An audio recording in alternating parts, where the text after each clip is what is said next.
Yapay şömine modellerinde portatif ve duvar tipi olarak tercih edebiliriz. Portatif şömine tiplerinde hemen alıp evimizde istediğimiz yere dekore edebilirsiniz. Duvar tipi yapay şömineler duvara montajlı ürünlerdir. Tasarımı camdan, medefe kasadan, metalden olabilir. Yapay şömineler dekorasyonun en önemli yeridir.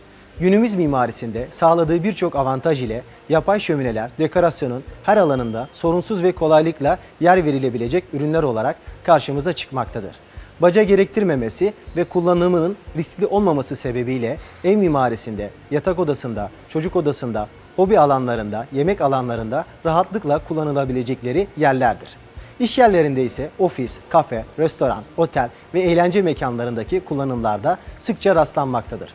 Koçtaş Mimari Hizmetler'de çalışan mimar arkadaşlarımız da anahtar teslim projelerinde isteğe bağlı olarak yapay şömineleri tercih etmektedir.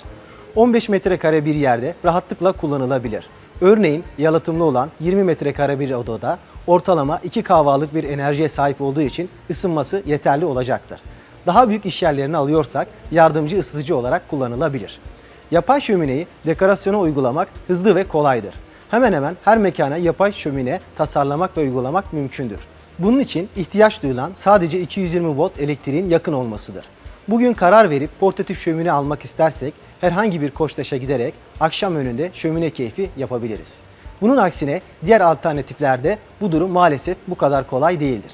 Odunlular için baca ve orta boyutlu bir inşaat işi, doğal gazlı tercih ederseniz yine baca, gaz hattı ve detaylı bir montaj ihtiyacı gerekmektedir. Eğer duvara gömmeli olsun isterseniz size yakın bir Koçtaş'a gelerek istediğiniz şöminenin ölçülerini alıp buna göre duvarınızda boşluk bırakmanız gerekmektedir.